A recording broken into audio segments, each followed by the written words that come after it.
What if I told you Calijah Kancey got a membership to the Golden Corral there, which is a buffet, all-you-can-eat buffet, John? I don't know if they have those in Canada. Okay. Yes, it is. We don't have Golden buffet. Corral Yeah, here, no. That makes sense. And we're Americans. We have all-you-can-eat buffets here. It's the IDP show, now you know.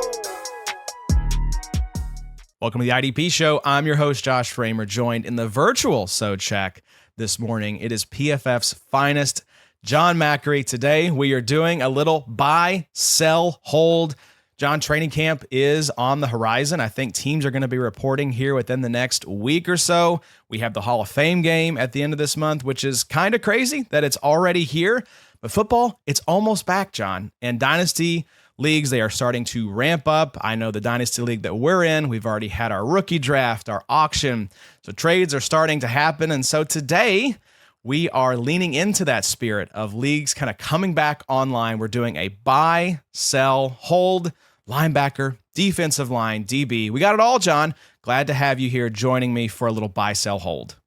Hey, happy to be here. I'm always excited to come on here and talk to you. And yeah, excited. This is the time of year where we have to lock in, right? Like you said, training camp, preseason games, they're all going to be starting up here soon. I know Hall of Fame game end of July. We don't usually get a game in July, but that's happening this year. So we're getting locked in earlier than we usually have to. But it's an important time of year. So hopefully helping people figure out and get a grip on what their season is going to look like and how to structure their rosters properly and how to value these players. And so, yeah, always a fun exercise to do a little buy, sell, hold here. Yes, sir. Locked in. Always locked in. Never locked out. I wish I could lock Adam out of the Sode Shack at times. If I see him coming in with the Kroger bag filled with several beers, I wish I could have some sort of way to keep him out. But we kind of need him to do the show. So it's just the unfortunate part of show business. Sometimes you got to put up with divas. But yeah, so Addie's in Florida enjoying some toes in the sand, probably some golf, some beer, some pool time. So much deserved vacay. And we'll be back here in a couple weeks with Adam and Bobo to do some Dynasty defensive back rankings. But this is a fun episode, John. I'm looking forward to this. This is an interesting concept because a lot of stuff like rankings and the sort of like figuring out the hierarchy, projections, team previews, a lot of that is based on the kind of stuff that you all track there at PFF. You're looking at these sort of stable metrics to project these players. Buy, sell, hold, trades is more about the market. And of course, every league is itself a unique market, but the market has some windows that you can exploit to your benefit. And so that's what we're going to talk about today. This is not necessarily who we project as having a better season or who we project as having a worse season. This is more about how the market values these players and what we think we can get in return for them. And this is not to say that we don't like these players if they're a sell. This is just a fun exercise, guys, so don't get too upset about it. But we have two trios of linebackers, two trios of edge rushers. We have safety, defensive tackle, and even a cornerback. Buy, sell, hold for you folks. So, John, what do you say we jump into it? Let's do it. All right, you will kick us off here. Our first trio is a trio of linebackers, and these are pulled from our ADP, theidpshow.com, part of the IDP Show draft kit, $5 a month. If you want to check this out, updated all the time. We've got drafts coming in there to inform this ADP all the time, but these are players going essentially back to back to back in the ADP. Should mention this is a dynasty buy, sell, hold. So looking at this through a dynasty lens, John, up first, I will let you as the guest give us your take here on this group. TJ Edwards, Foye Oluokun, Frankie Luvu, buy, sell, hold, Edwards, Oluokun, and Luvu. Yeah, so I am going to buy Foye Oluokun. I am going to hold TJ Edwards, and I am going to sell Frankie Luvu. So I guess I'll start with the buy. So Foye Oluokun, I think for him coming off a year where he was completely misused, right? In Ryan Nielsen's defense, he was rotating him off the field at times last season to start the year. So he wasn't this 100% snap linebacker, which, to be fair, like that is exactly what he was drafted to be. I would be surprised if he was making it outside the top 3 linebackers in drafts last offseason, like 100% of the time. So as soon as he comes off the field, he loses that value.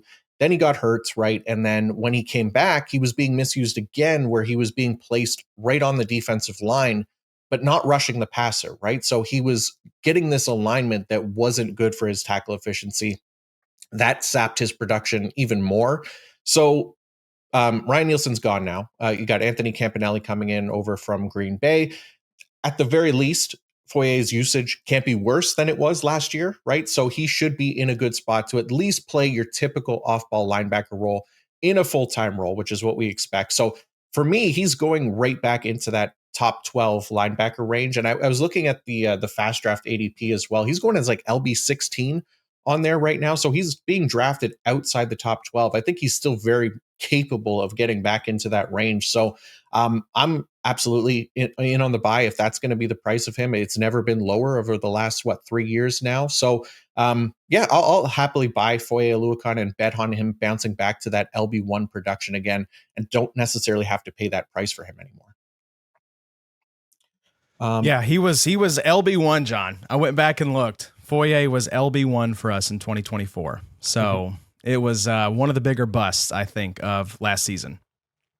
That's what it was, right? But it wasn't really his fault, right? It was literally just the defense that he was put in, and Ryan Nielsen came in and kind of made a mess of it, and now he's gone. So we could definitely hope that he can get back to that range here in 2025. So that's my hope for Foye. As far as holding TJ Edwards, I like what he's done in the past. Last year was kind of a down year in terms of tackles versus expected. He was like 10th percentile in that regard for the position, after not ranking worse than like 88th percentile in the previous years. And he's usually much higher than that. So I still like TJ Edwards. I still like him way better than Tremaine Edmonds in every way. The team also extended him, so you got to like that for Dynasty. You got a new defensive coordinator coming in there who's, is going to be a little bit of a change. But what I like about Edwards is that he's shown more often than not that he can overcome the scheme. So even with Dennis Allen coming in to maybe run a little bit more of a man-heavy defense, I think he is a better bet to overcome the scheme. But I guess that's where he's not necessarily a buy for me, is because the most recent sample had him as just like 10th percentile in tackles versus expected. And now it is a man-heavy scheme. So that's the seed of doubt where I'm not trying to go out and actively buy TJ Edwards, but still think he's going to be a perfectly good linebacker for Dynasty here going forward.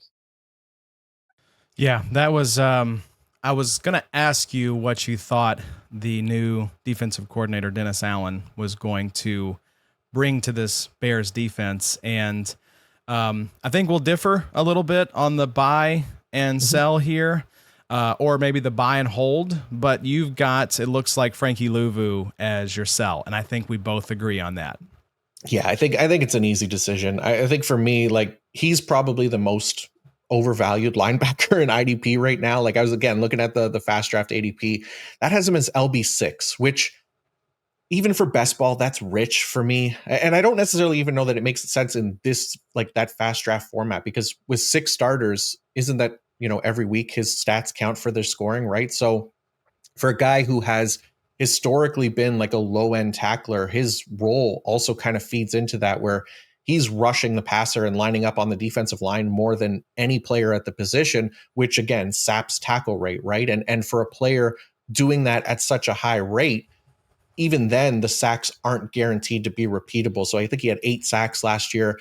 He's going to have more down weeks than not because of his role. So if he's not, if he's being valued as the LB6 right now in those drafts, like, you can happily sell him on that evaluation and you're going to be very happy. And I don't think you're going to regret the return there. I think for you guys, like, doing the best balls drafts, like, it makes a little bit more sense when you have this full roster and he doesn't necessarily have to be in a starting lineup every time. But for redraft leagues, for this fast draft format, like, I do not want any part of Frankie Luvu at LB6, and I'm happy to sell on that price. Yeah, I'm looking at my fast draft portfolio right now, and I'm not going to see what my Frankie Luvu exposure is. Okay. So yes, I agree with you. I'm right there with you. Luvu was my sell. For me, it's just like the high sack total and the low tackle total for Luvu that gives me concern, right? And you're sitting next to a literal tackle machine, like 150 tackle machine and Bobby Wagner. I also wonder how good this Washington team is going to be. They remind me a little bit of the Texans, kind of overachieving in CJ Stroud's first year and then coming back to earth a little bit. We'll see. But that's what gives me pause, is I don't want to bank on the sacks. Even though Frankie Luvu has been, consistently doing this for 3 years now, I'm always happy to sell that kind of speculative kind of portion of his output that is sacks. And I want, like you said, especially D-Up's going to be interesting in that I think it's going to be a mix of floor and ceiling that wins. I'll be curious the ratio of like how much of the players contributed to the floor and what kind of ceiling you needed to beat out, over 1,000 other entries. So he's my sell as well. I'm actually going to buy TJ Edwards. I kind of wonder what the tackle output is going to look like with Dennis Allen as the new defensive coordinator. But I do kind of think about this Bears team getting sort of this rising tide lifting all boats kind of situation.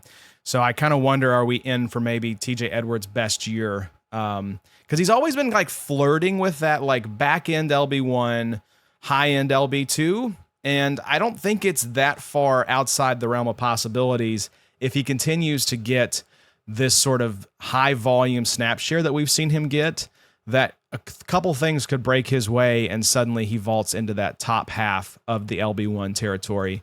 But my hold was Foye Oluokun.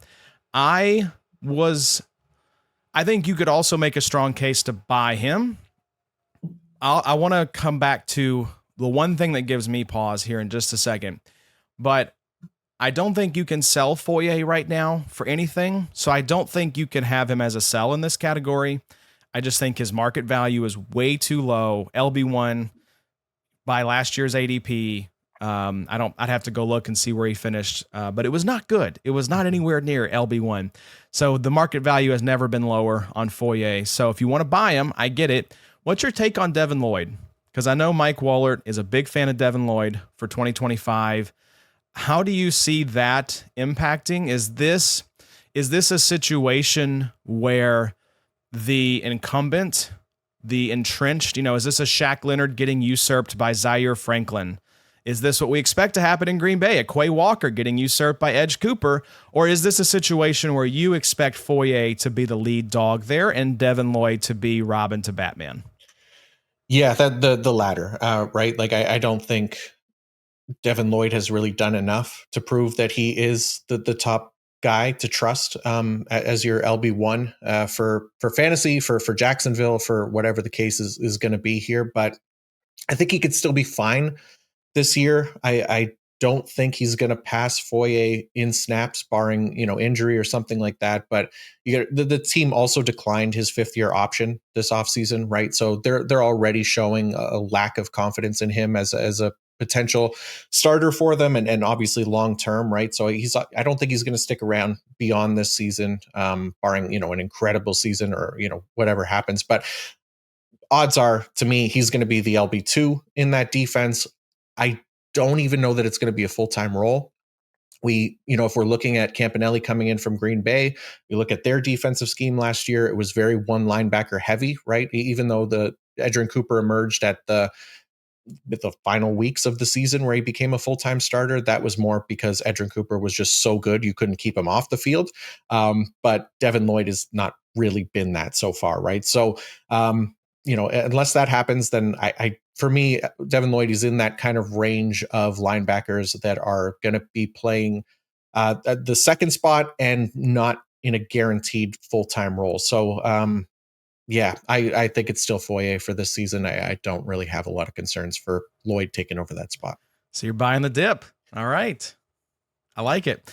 I know Foye is a guy that I don't mind buying the dip on. It's just, I think it's one of those things where we've always kind of speculated, is Foye one of these better for IDP than NFL linebackers where the floor falls out very quickly? And so we'll see. I think I'm with you. I'm willing to give Foye, like if there was ever a 2025 version of Zaire Franklin where Zaire was just banged up at the end of 2023 and just needed to get healthy. And, oh, look, he finishes his LB1 by Big Three scoring in 2024. It would be Foye Oluokun going from 2024 to 2025, last season being injured, misused, new defensive coordinator. We said the juice is back in the building in Jacksonville. So I think you have to factor that in because, again, this is how the market views these players. And I think the market is going to like the fact that Chicago, Jacksonville, juice is back in the building. But let's move to the next trio here, John. Buy, sell, hold. Terrel Bernard, Lavonte David, Quincy Williams. I'll kick us off on this one. I am buying Terrel Bernard, selling Quincy Williams, holding Lavonte David. Here's the thing, John. I don't think you have to pay a whole lot for Terrel Bernard right now. And I think he has top 12 upside in his range of outcomes. I really do. Last year, he was looking good until the injury took him out for multiple games. Quincy Williams, the market is kind of mixed on Sherwood versus Quincy Williams right now.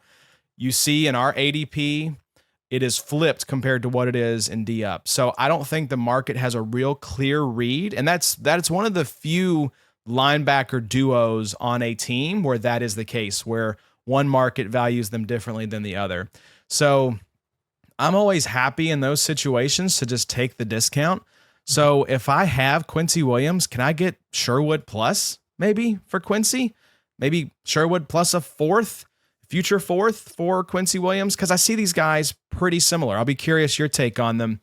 And then I'm holding Lavonte David. I mean, I'm just going to ride Lavonte until the wheels fall off. This is an IDP legend along the lines of like Aaron Donald. I think Bobby famously said that he was just going to ride AD until the wheels fell off, and they did. He retired.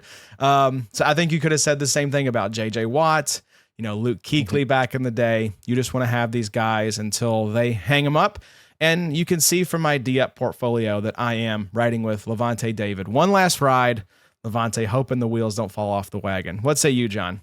Yeah, no, I agree 100%. I have the same kind of order here. I'm buying Terrel Bernard. I think he's in a good a spot as any to have a better season in 2025 than what we got in 2024. I have him as like LB9 for this season. Obviously missed some time last year due to injury. The PFF grades were absolute dog water for him last year as well. I don't think he's as bad as what they would say, but he's the guy that's shown that he could be a very effective tackler, highly productive IDP. He was an LB1 in his first year as a starter, so his price shouldn't be as high coming out of 2024. And I think you get a decent runway for him to return to that form, especially with him getting a contract extension as well this year. So definitely like buying Bernard. Yeah, holding Lavonte, absolutely. He's just so good, even for Dynasty. Like you're not going to get much for selling him because he's hashtag old like us, but there's no harm in holding him since he's just so consistent. Just ride out the underrated GOAT here, Lavonte David. But yeah, I agree. Quincy Williams, to me, another guy who I think is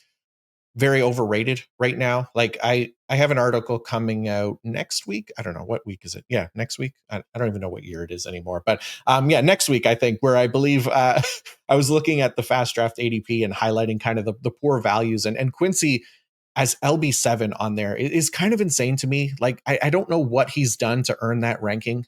Last year, he ranked first percentile in tackles versus expected. That is now the second straight season where he's finished in the bottom second percentile in tackles versus expected, which just points to a very inefficient tackler and one that we should not really be putting top 10 value on heading into 2025. He played the second most snaps at the position last year at 1,136, but finished as just the LB25 and LB39 in points per game for our scoring. Like, for context, 7 of the 12 linebackers that were finished in the top 12 in defensive snaps finished as top 12 linebackers for IDP, right? The 5 exceptions being Quincy Williams, Frankie Luvu, Patrick Queen, Demario Davis, and Tremaine Edmonds all have a history of being poor performers in tackles versus expected and just efficiency in general. And they all were again last season. So Quincy Williams, to me, I don't think it's close, the value between him and Jamien Sherwood. I would much rather have Jamien Sherwood after what he showed last year as a first-year starter and then getting the contract this year as well. I think Sherwood is the much better option for IDP going forward. I think this is probably one of those things where folks are like, well, Jamien Sherwood, he's done it 1 year. Right. He was a converted safety. So can we really trust this guy? Quincy Williams has been there. CJ Mosley, they let him walk. He retires. And so I think if I had to interpret how the market is viewing these guys, I think they see them pretty similar. And it's just a matter of, do you want the guy who was probably better last year, but it's his first year doing it, or the guy who's been consistently undervalued, but we still have some questions like you pointed out. Is the trapdoor under this guy maybe a little more than we think? So glad we agree on that one. I think, yeah, Terrel Bernard, where is he in your 2025 kind of projections right now? Is he like sniffing the top 12 for you? Yeah, yep. LB9 for me. Really like the potential for the full-time role. I really like Buffalo's defense, a little bit more zone heavy than average. So I think he's in a good spot. Look, all these guys got to stay healthy, but I think Bernard is the LB1 there in Buffalo. Milano took a pay cut. He wasn't playing a full-time role last year when Bernard was in the lineup. Dorian Williams, I know a lot of people are excited about him, but they also brought in Shaq Thompson, right? So there's competition there for that second spot or third spot, where Bernard, I don't think there's any concern. So for me, he's definitely in the top 12 for this season. Awesome. Well, that feels good. I've got some Bernard shares in D up as well. So I like the price. I think he is, there's not a whole lot of linebackers you can say that are clearly starters that are being slept on, just because we all have such linebacker, horniness. So it's hard to find people that should have some excitement around them that don't. And I think Terrel Bernard fits that bill. So my philosophy, I should have probably pointed this out on the first one. My philosophy with buy, sell, hold is I want to buy the dip. I want to sell the kind of overinflated reality of someone's production. And I'll just hold people who the market does not value them appropriately.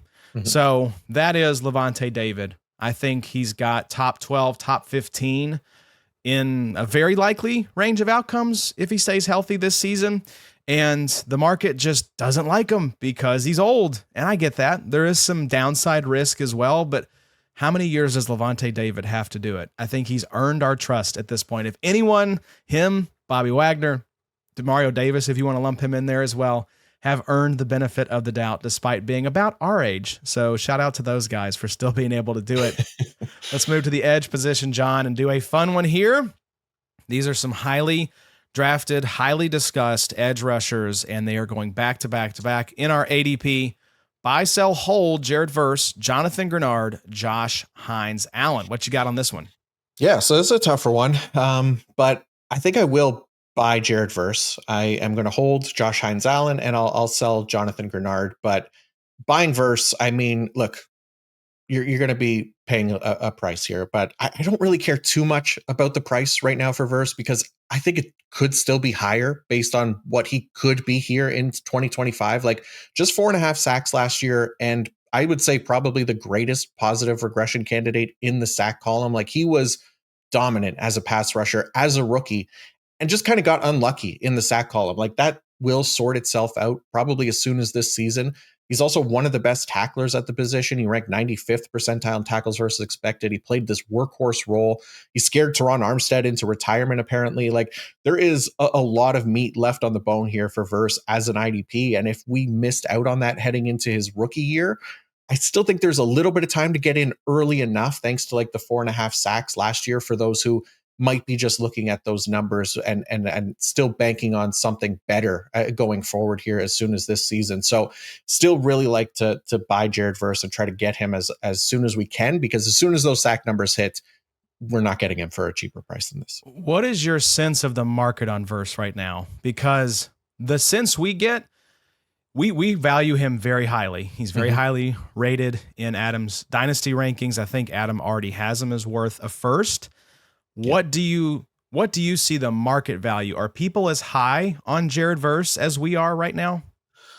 That's a good question. I was looking at, he was around the top 12, right? Like in the FastDraft, he wasn't much higher than that, if I remember correctly. But I'm very high on him as well. Like I am his edge 5 this year. And he's definitely in the top 5 for me for Dynasty as well. So I think he absolutely has that potential to return that level of production, because again, like the tackles were all there.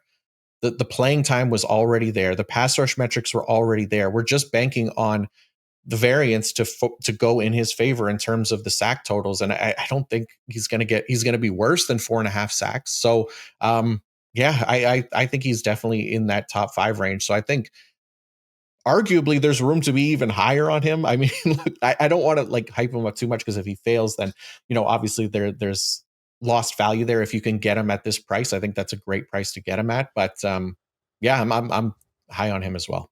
Yeah, he is DL9 by Okay, FastDraft's ADP. He is 11th overall, so the first pick of the second round. And that's gone down a little bit. The reason I ask is the market, from what we've seen in these drafts, is very high on Jared Verse. And so, but these are sharp drafters who are plugged in all year round. And so I kind of wondered, more casual IDP managers, what's their temperature? So, yes, I think, now here's the question. Are you buying Jared Verse for a first round pick if that's the price? Yeah, I have a hard time buying any IDP for a first round pick. He feels like it would be it though, right? Yeah. It's him. Yeah. Parsons and I think Hutchinson as well are probably the guys that I would pay that price for. There's no linebacker worth that. Yeah, it'd have to be a late. I'd have to need the edge. Like I would need the help there. Like, if my roster is stacked with edge defenders, I'm probably not going to bother. But if you're willing to pay the price, you want a locked in edge for Dynasty. I mean, that is one of the best bets to make, if not the best bet. So yeah, I guess you'd have to do it. So buying Jared Verse, who is your sell and who is your hold? Yeah, so I went hold Josh Hines-Allen. I still really like him. Yeah, I think he continues to kind of be underrated. People might be down on him a little bit after not being able to repeat the 17 and a half sacks from 2023, right? That, it doesn't matter. These things happen. We buy the variance in understanding that sack totals are not repeatable year to year. But he's still a top 10 pass rusher at the position. He could come close to those sack totals on any given year. Another strong tackler at the position as well. Great snap share. Like, this is everything we kind of want or should want in like a low end edge 1 / high end edge 2 that you could probably draft as an edge 2, right? So people might be a little scared of him. So not sure how much you can sell him for. And he doesn't really qualify as a buy as well either. Like, I just want all the Jared Verse, but I'm willing to, pay up to get Verse, and I might not be paying too much to get Josh Hines-Allen. I think he's just kind of the perfect name to target in drafts and still get solid IDP production from him for several more years still. And then Greenard, it was a tough one to sell him because I really liked what Greenard showed last year. I'm not too worried about Dallas Turner for at least for Greenard's sake, more so for Van Ginkel, but I think we could still sell Greenard at a premium because he was so productive in the sack column 2 years in a row. You can bet on the natural variance there and him not being necessarily as good in 2025. And then maybe try to buy him back heading into 2026 if the pass rush metrics still look good. But last year was also kind of like the first year that he showed to be in that elite territory as a pass rusher on a legitimate snap share. So always a chance he regresses closer to his career norm there. So it was tougher to sell Greenard, but I think that's still the choice here. Look at you doing the boomerang trade. You're channeling Bobo right now. Yeah, Bobby's not here. You can't. Yeah, you gotta have love for the Rams and want a boomerang trade. I feel like I'm talking to Bob right now. So I went with a little bit of a cop out, just because I'm gonna say hold Verse, just because I don't know that I want to spend the first. I'm with you. I'm happy to sell if someone is willing to give me a first round pick or more. I just don't know. I don't know. I think the market appreciates Jared Verse. I don't know that they appreciate him to the point where I'm going to get a fair return. I think there's excitement and people are excited to take him in a format where they can just draft him rather than pay sticker price for him in a trade. So I think there's a little bit of a gap with the market value between where he's going in drafts versus what he could fetch in a trade. And so I'll just hold Jared Verse because I don't want to buy him. I don't want to sell him for, less than what he's worth, which I think is at least a first round pick. I will actually buy Jonathan Greenard because I think he is still being slept on. He was DL7 in 2024, going as DL12 right now by FastDraft's ADP. So it's always interesting to me whenever players put up numbers, finish somewhere in the kind of pecking order for their position, have the exact same setup, the exact same supporting cast going into the next year, and then are drafted later. So I'd kind of use that to my advantage of okay, I think the market is either just sleeping on Greenard or factoring in some sort of regression. Maybe they like Dallas Turner to take over some of those snaps. I think he'll probably fill more the Patrick Jones role than he will to really threaten AVG or Greenard.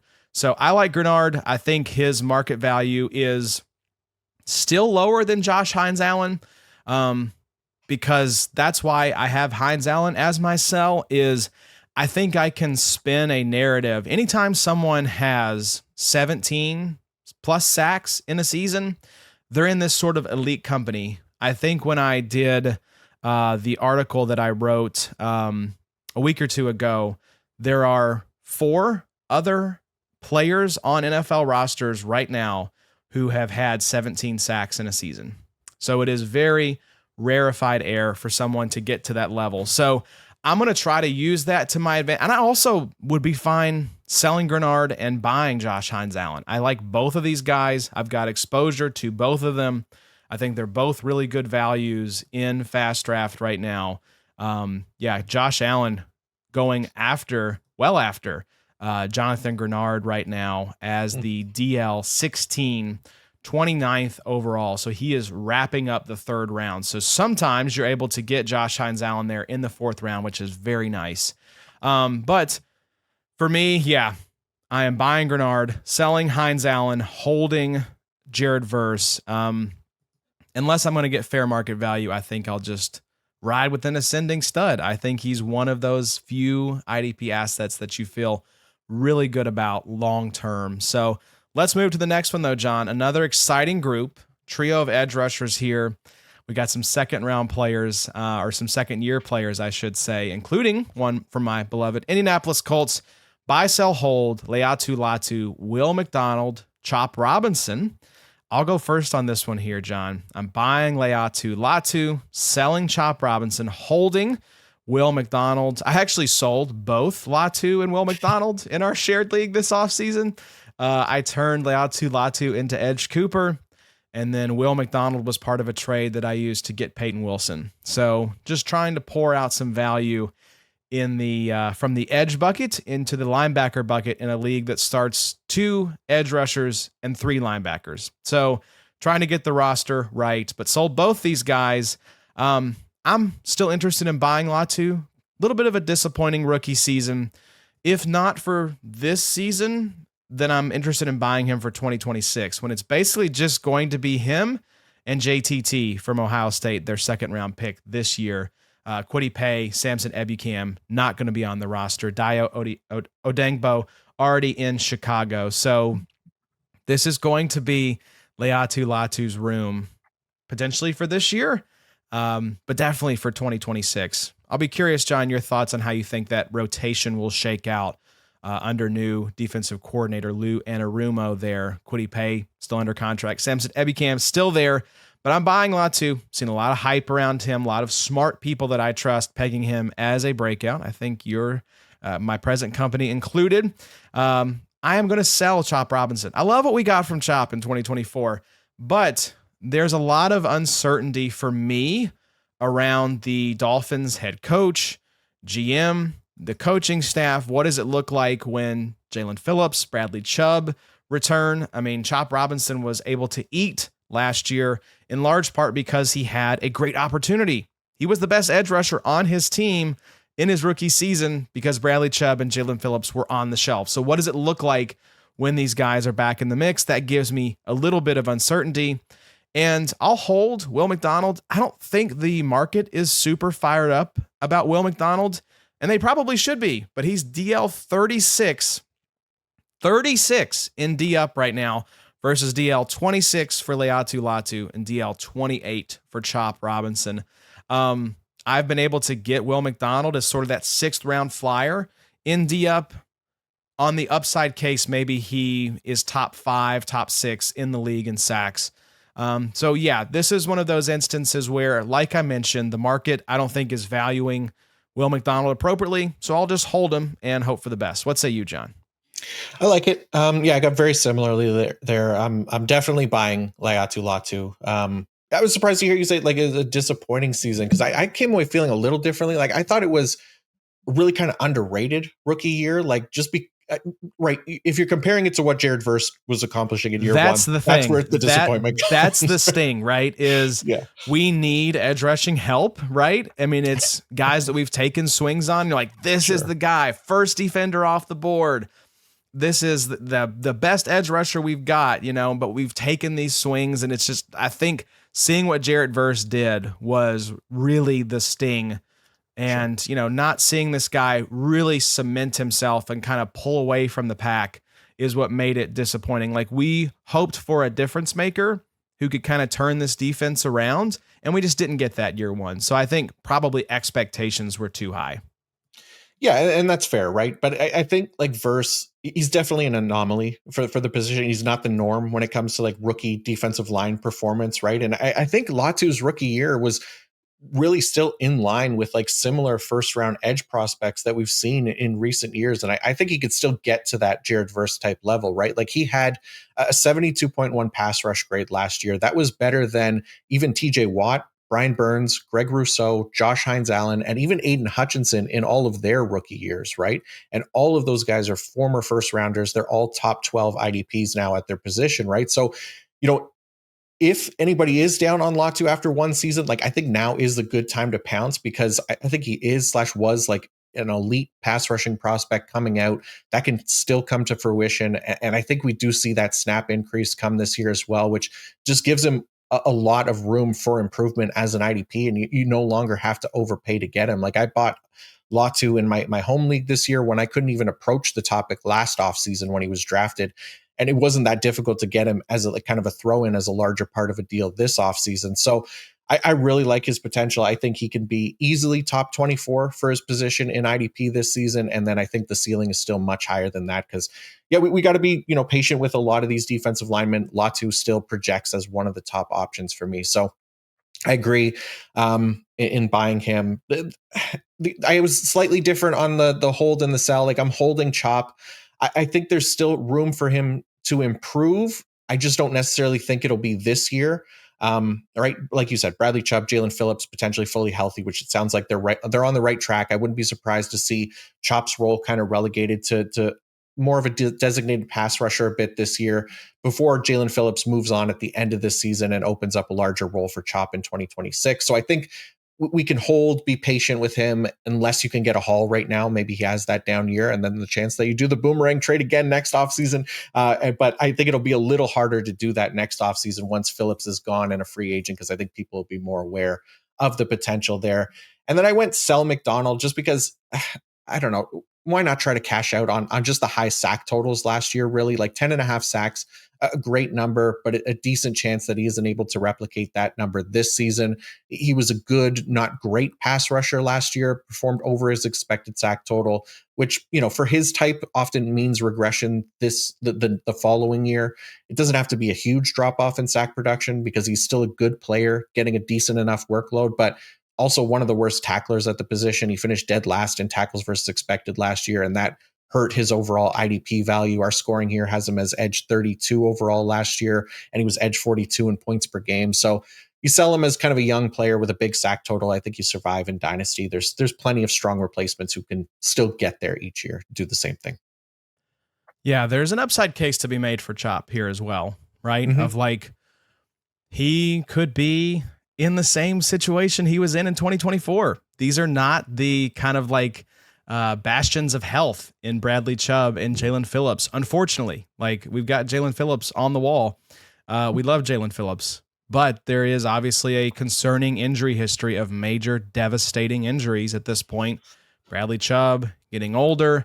So we could be right back in the same situation with Chop Robinson. So I understand the upside case. The Will McDonald situation, what is your read with Aaron Glenn coming in as the new head coach?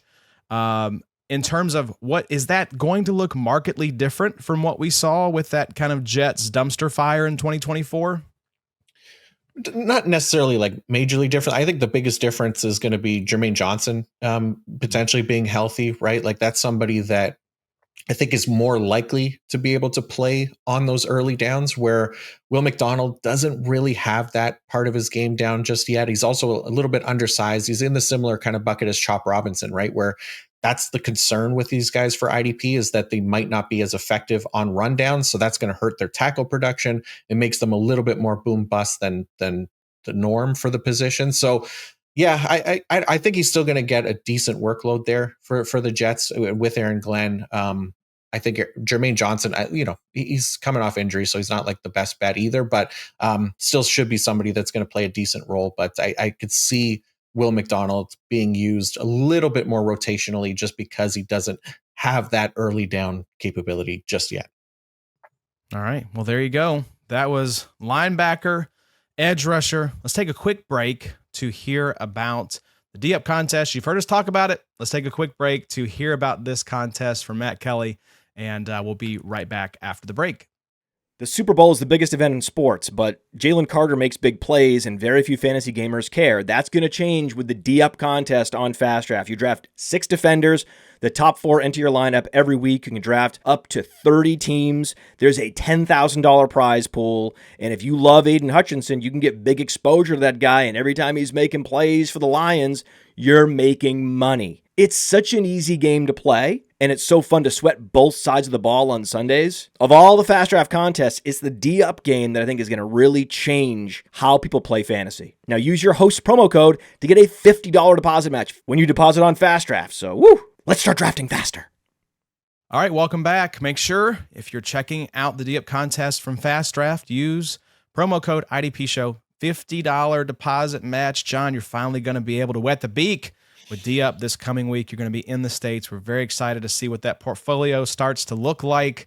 You'll have to let us know what you think, who you're drafting, all that good stuff. But I want to hear who you're buying, selling, and holding from our safety group.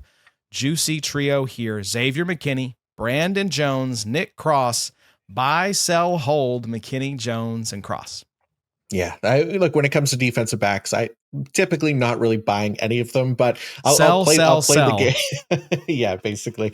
But I'll go with buying Brandon Jones. I'll hold Xavier McKinney and I'll sell Nick Cross. I'm going to buy Brandon Jones mostly because he's my favorite of the bunch. None of them, again, it's not actually worth buying DBs, but that's not the game, so I'll play along. But Jones is and historically has been like an elite tackler for the position. So he at least has that consistent production that we can rely on with his tackling ability at a position where consistency is very hard to find, right? Like 3 of the last 4 years, he's been in the 95th percentile in tackles versus expected. The 1 year he wasn't, he was still 84th percentile.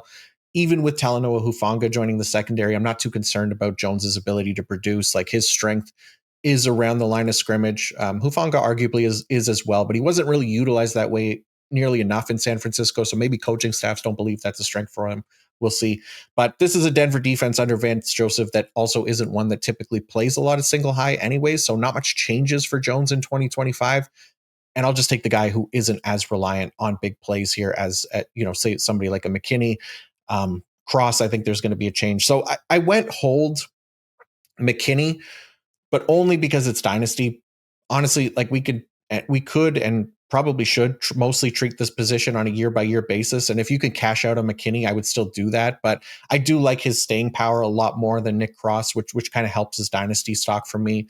That being said, McKinney was extremely dependent on non-tackles last year, and he has been in the past where 30% of his IDP production came from non-tackles. That's a 90th percentile mark for DBs, typically a big red flag for regression, right? Like his tackling last year was also below average. I have him as 12th percentile among safeties and tackles versus expected. So if that continues on top of regression in the big plays, which we should almost always be expecting anyways for these guys year to year, then he's not really the top 20 IDP safety he was last year. He finished as safety 17 and safety 24 in points per game. So still like the long-term value, but whichever you can get more for between these two, I'm selling, to be honest. But I'll put Nick Cross as the sell. He was excellent last year, second at the position in tackles, safety 2 overall. The problem is that he was a product of Gus Bradley's defense, right? Which played a ton of single high, and it allowed Cross to be the safety to rotate down toward the line of scrimmage more often than not. He played 42% of his snaps in the box. Gus Bradley is gone now, so there's no guarantee that he'll fit in or be deployed similarly in Lou Anarumo's defense. That being said, Lou was still like using single high quite a bit as well. So if it turns out he likes Cross in that role over Bynum, who, to be fair, is more typically a deep safety anyways, then Cross can still have a great year and potentially even be better than McKinney for IDP. So again, if you're treating the position on a year-to-year basis, then I'd prefer to hold Cross and sell McKinney. I just don't know what's going to happen to Cross once his contract is up at the end of this year. Like, he could hit free agency. He could end up in a poor scheme for IDP or land as a backup somewhere. There's not really a reason to gamble with Cross as like a great long-term bet in Dynasty or any DB really. So if you're looking for a more solid long-term Dynasty asset, then I'd go McKinney over Cross. But if you're going year to year, I'd go Cross over McKinney. So it just depends on your build, if you're competing or if you're rebuilding. Yeah, I don't know that I want to bank on Cross long term. So he's my sell as well. We saw it, and I was slow on the uptake. I'll be the first to admit I did not think Nick Cross was good. I thought it was a mirage, and I was wrong. And so is that what we can expect moving forward? Was it just like a perfect fit in this Gus Bradley scheme, and he met the opportunity with health and talent, and it was just sort of this perfect marriage that we might not see again in Lou Anarumo's defense or on another team with a new deal? Nick Cross does not strike me as the type of player the Colts will prioritize bringing back. I mean, you saw where they spent their money. Chris Ballard went out and opened up the wallet for the first time in free agency, and what did he go get? A safety and a cornerback. So find that kind of interesting. And yeah, I was listening to, I think it was Brett Coleman. I was reading his Twitter feed, and he said it was amazing how often this Green Bay Packers defense last year was bailed out by an insane Xavier McKinney interception. So that makes me think of exactly what you said there, with that percentage of McKinney's points coming from non-tackles. Definitely don't like that. But so I think you could interchange, like you said, McKinney versus Cross. For Dynasty, I tend to just like to hold on to the players that I think are better players. And McKinney now having success on two different teams kind of, I think, bodes a little better for his future. So if I can capture roughly the same profit on both of these guys, which I think you could probably sell Cross and McKinney coming off their seasons for roughly the same, I would just hold the guy that I feel better about. So I'm going to hold McKinney and sell Cross. And then Brandon Jones, I'm with you. Slept on. New additions, Talanoa Hufanga, Jahdae Barron. But I don't see either of those threatening. I think Hufanga is going to be more that deep safety. Jahdae Barron, do you think he profiles more as like a slot corner, kind of nickel? Okay, so that's what I'm seeing as well. I think this Denver defense is going to be a lot of fun. I think your boy Kingleton is fired up. I think it is going to be a hell of a year for the Denver defense. We'll see if the offense takes a little bit of a step back, but I like the additions they made on that side of the ball as well, with Evan Ingram coming in, with RJ Harvey coming in. I think it's going to be a fun division. The AFC West, absolutely loaded, because I kind of low-key like the Raiders as well. So it should be a fun year there with those teams. But let's move to defensive tackle, John, and we're going to show some love to the big guys. Buy, sell, hold. Leonard Williams, Dexter Lawrence, Calijah Kancey. I'll kick us off on this one. I'm going to buy Dexter Lawrence. I'm going to hold Calijah Kancey. And I'm going to sell Leonard Williams. So one of the few defensive tackles with sack upside that has a nice tackle floor coming off injury, that's Dexter Lawrence. We've seen the sack upside. The dude was on a heater with regard to sacks last year before the injury set him back. I think he has a nice tackle floor. And again, coming off injury, New York Giants, a team that not everyone's like excited and fired up about. So I think there's a market inefficiency there. And then I don't know that the market has really caught up on how good Calijah Kancey is or can be. And then Leonard Williams, he's going the highest by our ADP, coming off an absolutely insane year. You saw some votes for him, IDP MVP, for the way he finished. I think he was over 20 points a game the back half of the 2024 season. You can see those splits in Adam's rankings at the IDPSHOW.com. But Leonard Williams was on an absolute heater. So I'm happy to sell that. I don't know what this defensive line group is going to look like, John. You've got so many bodies there now. Uchenna Nwosu, that was someone that Bobby and Jeff brought up on the after show. You lump him in with all these other guys.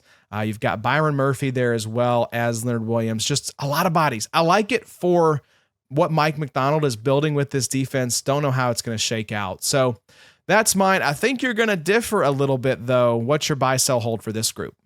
Yeah, slightly different. Like, I mean, the hold and the sell for me is interchangeable, but I definitely like the buy of Dexter Lawrence. I just, like you said, incredible pass rusher, excellent against the run. He plays a ton. He's producing at an elite level for IDP before he got hurt last year. I think there's still gas left in the tank for Lawrence as one of the most dominant interior defensive linemen in the league right now. Still 27 years old. That's good for a defensive lineman. It's not like the running back position, right? So, yeah, I like, that he's still in that age range that we like for Dynasty. I have fewer doubts about him than I do for Leonard Williams or Calijah Kancey at this point. So I did put hold Williams. I'd sell him as well, but I think because he's older, maybe there's probably not as big of a market for Dynasty.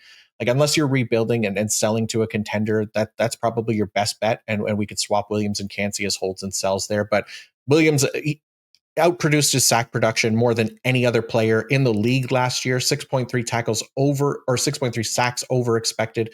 And regardless of, how good he was last year, and he was good, he wasn't that good, right? So for me, that's a prime regression candidate in dynasty rosters. Rebuilding should look to sell there.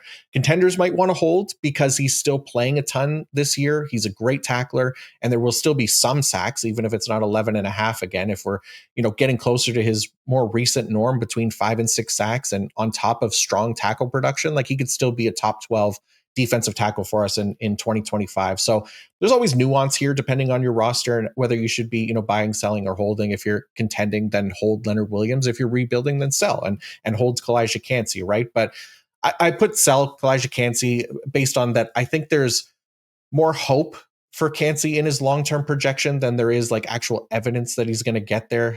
He delivered 7.5 sacks last year, which was great, but also well above expectations for him based on his pass rush metrics. He tied for 56th in pass rush grade last year, but he played enough that he at least ranked 81st percentile in expected sacks, but even still came out 4 sacks over expected. And that could lead to regression this year. Even if he improves as a pass rusher, that's just the natural variance of sack totals that we have to accept every year.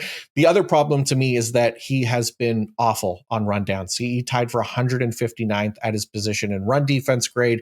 He was really bad there as a rookie as well. Like, that's also hurt his tackle production. He ranks 16th percentile in tackles versus expected. And it's just the nature of his size too. He's undersized. He gets pushed around way more often than you'd like on those rundowns. And he hasn't quite shown that he's able to kind of overcome that size deficiency the way that someone like Aaron Donald did, which it's an unfair comp. Anybody comping Aaron Donald, that's not fair to Calijah Kancey. But I know there was a lot of that coming out of college. I just worry that not being able to play as well on early downs, that's going to hurt his opportunities going forward. Then you bake in the sack regression as well. Like, that doesn't really put him in that top 12 territory for me at the position.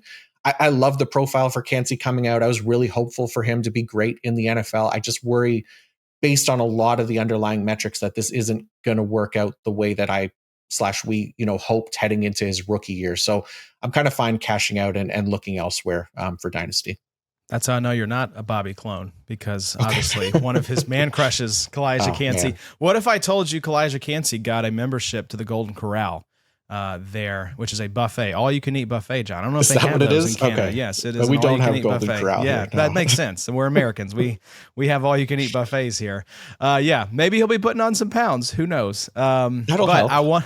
That would help. That would help. I wanted to point out the insane splits for Leonard Williams, y'all. Weeks 1 through 9, 9.44 points per game by Big Three scoring. Weeks 10 through 18, 24.42 points per game. So almost 15 points more per game over the back half of the season for Leonard Williams. That's why he's my sell. And yeah, I'm right there with you. I do think he's a nice contender piece. I think if you are looking for kind of that 1 to 2 year window, I do like that as a move. If you're needing some defensive tackle reinforcement or you want to shore up that position, but that's the sort of move that you make week 12, week 13, as you're rounding third and headed towards the fantasy playoffs. Don't be buying and selling defensive tackle. Well, don't be buying defensive tackles. You can sell them if you want, but don't be buying defensive tackles thinking you're a contender in July. Don't do that. Only make contender moves when you know you're going to be in the playoffs. That's when you start to stock up and make these kind of moves. So let's wrap up, John. Cornerback, everyone's favorite position if you're Johnny the Greek. Got a nice little trio here. We got to show some loves to the CB. That's what we do on the IDP show. It's in the description of the podcast, even CBs. We show them some love. So let's talk about buy, sell, hold. Mikey, Sainristil, Keisean, Nixon, Kenny Moore. John, as our guest, why don't you take us home with this one? What's your buy, sell, hold? Sainristil, Nixon, Moore. I am going to, I'd like to sell them all, but again, I'll buy. Play the game. I'll buy Mike Sainristil. I will hold Kenny Moore and I will sell Keisean Nixon. There's nothing that's going to make me go out and buy a cornerback. I mean, there's so many of them and the difference in production is minimal. But if I had to, then it'd be Sainristil that I'd buy for me. Like, I really liked him. I really like him for this year too. I have him as a top 10 IDP cornerback. He finished 99th percentile in tackles versus expected as a rookie, playing that outside cornerback role, and he was excellent in that spot. He's also the kind of the lesser known name of the three there, so you hope that allows for a little bit of a bargain in trade value if you are wild enough to make an offer for a cornerback. But I also have him the highest of the three for Dynasty as well. I have him as like a top 5 IDP Dynasty cornerback, so definitely prefer him over the other two long term. I went with hold Kenny Moore because he's at least been another one of those guys who has been consistent at a very inconsistent position, right? Like, I do worry that there were some signs of decline last year in terms of his efficiency, and I'm not completely sold that he'll be as involved in Lou's defense as he was in the past with the team. I still think he's a fine option for 2025 though, and it really just came down to having a little more confidence in Kenny Moore than Keisean Nixon for this season specifically. So that's why I sold Keisean Nixon. New defensive coordinator coming in, probably isn't going to be in that slot role anymore because they have, Javon Bullard and or Nate Hobbs, who they brought in, but more likely to play that outside role where he did last year, right? When Jair Alexander was out, Nixon moved to the outside. And to be fair, he was productive in that role, but with Alexander gone, he's going to remain on the outside, and he's not quite as strong of a tackler as Sainristil to make up for that alignment. So that was also kind of a tiebreaker for me. Plus, he was much more of a big play merchant last season. 28% of his IDP production came from non-tackles. That was 85th percentile, and again, is a red flag for regression. So he had a great IDP finish last year, CB2 here. So I definitely look to capitalize on that if you can, because we know how super unstable fantasy production is for our IDPs and for defensive backs especially, right? There's no reason to continue expecting that level of production for him going forward. So get a payday if you can sell them while you can, and go listen to Johnny the Greek to find your next cornerback that you should be targeting for free, right? So, that's my list. Yeah, get you in a cornerback for the price of a mouse click, as Johnny likes to say. Yeah, Keisean Nixon, my sell. I'm with you. I have the same order here. Everything I'm hearing out of Green Bay says he's moving outside. Mm-hmm. Our lads, which, take it for what it's worth in July, but, I think it's as good as we're going to get unless you're covering the team as a beat reporter, has Keisean Nixon as an outside cornerback alongside Nate Hobbs with Javon Bullard in that kind of nickelback role. So that's what I'm expecting as well. The other wrinkle to this big three scoring is a kick and punt return, which all scoring should be kick and punt return. That's where Nixon had so much value, why he was a top 5 defensive back here in recent memory. But they have Mecole Hardman right now as the punt and kick returner in Green Bay. So who knows how that will shake out. I think that's impossible to predict here as we record this on July 10th, but something to keep in mind. And like you said, most name recognition because, especially if you're in these kick and punt return leagues, he was a baller for you. So I think cash out. And then, Sainristil, we had Sigmund Bloom on in the run up to that draft saying, this is the gremlin. You want to draft if you're an NFL team, and you want to draft if you're an IDP manager, the gremlin for your squad, because this dude just sticks his nose in there. He makes plays. He's a disruptor. He's a chaos creator, I think, is the way Sigmund Bloom described him. So, and like you said, not getting the sort of name recognition that I think these other two guys are. Referencing our lads here again, Jonathan Jones, Marshawn Lattimore penciled in as the outside cornerbacks with Mikey Sainristil in that nickelback role. So love that. That's a profitable role, as we know, for IDP. So I want to buy that. And yeah, I'll hold Kenny Moore. This is just one of those things. I don't know what the role is going to look like in Lou Anarumo's defense, but Kenny has a track record of success and being at least startable option, especially if you're starting 2 cornerbacks. So I'll hold Kenny Moore. I don't think you're going to get anything for Kenny right now. So let me just hold this guy and see what happens. But Jon, your name here in StreamYard says PFF Macri, in parentheses, sell. I'm not selling you, my friend. I am buying all day long, and I appreciate you coming on and doing this episode here.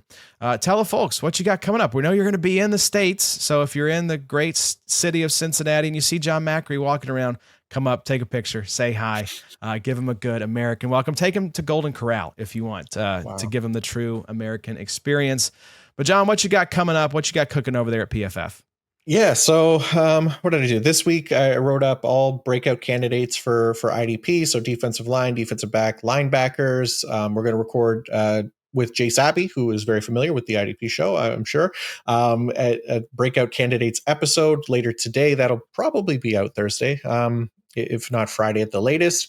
And then, yeah, all the rankings are up there on the site for IDP, linebacker, defensive line, defensive back, got them all ranked and tiered, and we're just going to continue to rock it all off season long, and then obviously into the season as well. So yeah, plenty of IDP stuff and offense as well. But yeah, I won't list off all this stuff there. Nobody cares. A jack of all trades, a master of all trades, folks. You want to be in on what Jon has cooking over at PFF, the best in the business. Jon, we love having you on.